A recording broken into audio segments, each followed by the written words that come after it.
We're working late at the shop tonight. The kids are hungry. Hang out while we do some chicken fajitas.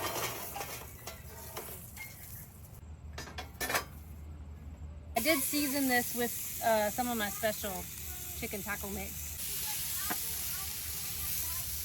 Pour on my veggies.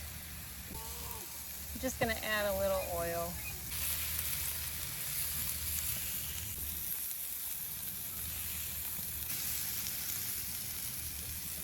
A little lime on your veggies.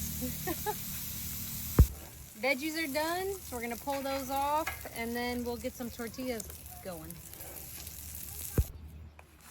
How should I do this? Oh, we always wanted cheese melted on our tortillas. It's really good, you should try. Yes, this is what it's supposed to look like. Beautiful. Can't forget the guacamole. Looking good.